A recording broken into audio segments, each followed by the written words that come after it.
Good morning. Welcome to Cool Springs. Today is Friday, October the 17th, 2025. We had to postpone our normal Wednesday midweek to today to do the taping.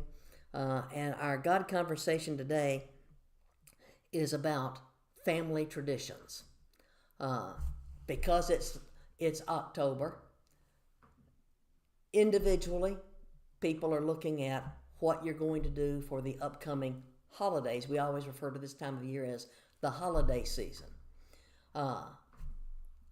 And this makes a good God conversation topic because individuals have to choose which holidays to celebrate, maybe which ones they shouldn't be participating in, but also sharing traditions, and it gives us an opportunity to let the people in our families know this is why we do what we do at Christmas, at Thanksgiving, whether or not we even celebrate Halloween or celebrate Reformation Day or have some other fall harvesty type celebration.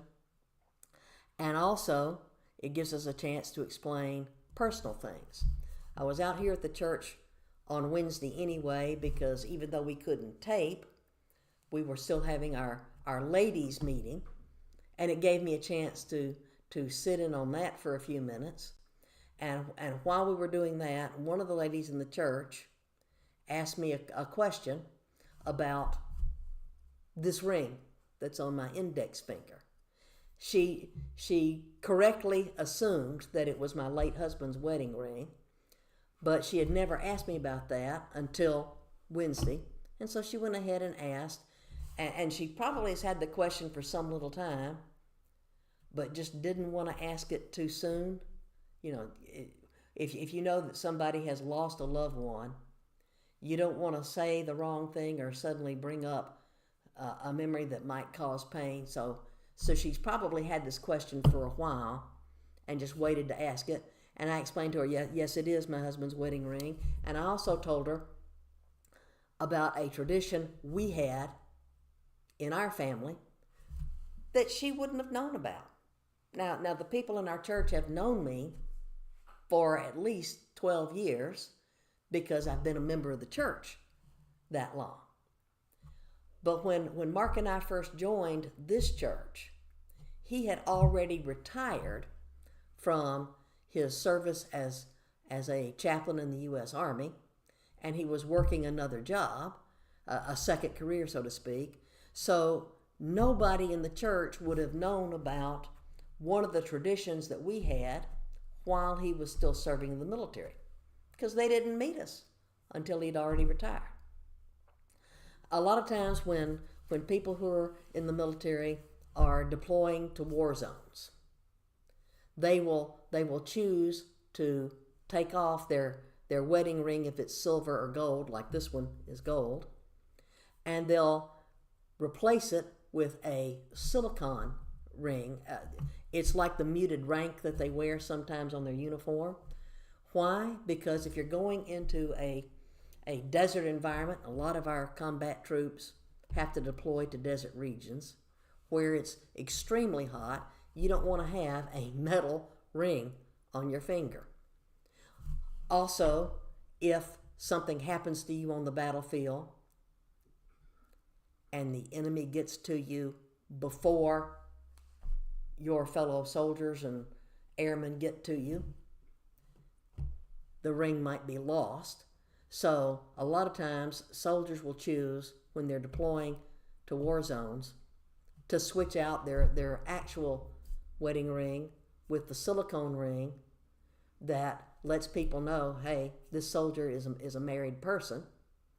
It honors the relationship, but it removes the risk of losing the ring on the battlefield, having the enemy take it, that sort of thing.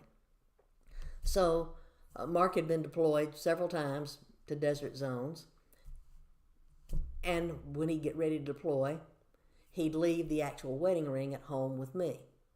And I would wear it on this finger because it happens to fit on this finger. But I also knew the Jewish custom in Jewish weddings is that when there is a wedding ceremony, the groom will give the bride a ring that she wears on her right index finger. Not on, this ring will fit on the left hand as well as it will on the right. But I chose to put it on the right hand because I knew of the biblical religious custom that a groom would give a Jewish bride a wedding ring that goes on her right index finger because it was symbolic of, as the head of the family, I'm giving you the authority to manage the household. That's the biblical root of it. Ours was, okay, he's deploying. I could leave it in a ring box for a year, or I could wear it because it fits, and it would be a daily reminder of my spouse on the battlefield. And when he would come home from his deployments, he'd take off the silicone ring and we would just make a little private ceremony that only we knew about, where he'd get his real wedding ring back. When you have traditions that are unique to you and your family, it's important for people to know what you're doing and why. Because it might be a custom that's special to them too when they hear about it, or it may just be a case of, oh, now I understand. You see, for all this time, my husband's been gone now 4 years. For all this time, the church people and people who've seen me out in the marketplace or at work or other places have observed the fact that I wear this ring on this finger. They knew the what. But until this one individual decided, yeah, I'm going to risk asking, and I hope it doesn't cause her any pain, and it didn't, for me to be able to explain to her, oh, this is what we're doing. This is why we chose to do that. The other part of this story is, obviously, I've been wearing this ring since my husband passed. But because in the aftermath of his passing, I chose to continue wearing my wedding rings, I've actually had a couple of occasions where people have come up and asked me rather insensitive, rude, not their business, how long are you going to keep wearing your rings? So the first person who did that, I was polite to, though I was boiling inside. And I told her, hey, you've just answered your own question. And she looked startled. And so I repeated her question back to her. I said, you asked me how long I was going to keep wearing my rings. That's exactly the point. They are my rings, and I can choose to wear them as long as I want to, or I can choose to take them off. I choose to continue to wear my rings. She let it go. She was wise not to try to ask any other kind of a follow-up question because she knew she had just said something offensive. We can answer questions even when people really shouldn't be asking them, like, how long are you going to keep wearing your rings? You see, implied in that is that somehow it's not appropriate to wear the rings now that your husband is deceased. You're not married anymore.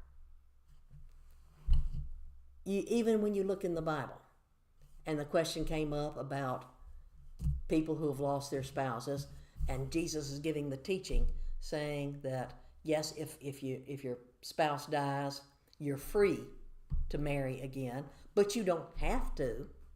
That's a personal choice. When we're dealing with questions people ask, and we're dealing with sharing traditions and things, it's important to know what we're doing. Even for things like, why are we decorating a Christmas tree with these particular ornaments? probably a lot of religious significance behind each of those ornaments hung on the tree. But if you're just going through the motions and you don't know why, there's a lost opportunity there for sharing some important truths. It was actually a nice thing for one of the ladies in our church to ask me, is that your husband's wedding ring? Because it gave me a chance to talk about him, and it gave me a chance to explain the custom that we had in our family and to share some information with her that she couldn't have known about. She happens to be married to someone who never served in the military, so the idea that a soldier going to war might need to not wear their wedding ring for their own protection and safety, and also might need a way to let the world know, hey, I'm married even though I'm not wearing my ring right now because of the circumstances. But it also gave her something to think about, the sacrifices that people who serve in the military sometimes have to make. And it's not just being physically separated from your family while you're deployed, while you're in a war zone. It's even the little things, and a little thing like, okay, you're wearing your temporary ring right now because it's safer for you to wear that in a war zone, but I've got your real ring, and when the time comes that you come home, we can look forward to reminding each other again about the commitment we made years ago, and having this as a daily reminder of the spouse that you care about was a wonderful thing for us when he was deployed, and it's a wonderful thing for me now to remember my departed spouse. So look for all kinds of opportunities to have those God conversations and those questions about God and the Bible. She just wondered, from a personal standpoint, is that what I think it is? And I was able to turn it into a teaching moment that, yeah, and oh, by the way, there's a strong biblical custom behind this that she may never have heard of before, on how important it was for a groom to delegate authority in the home to the wife to manage the home. A lot of times that just gets glossed over. So it's good to ask questions. Sometimes you have to be careful about the timing of the question, but it's good to ask questions and it's good to share knowledge. Thanks for watching.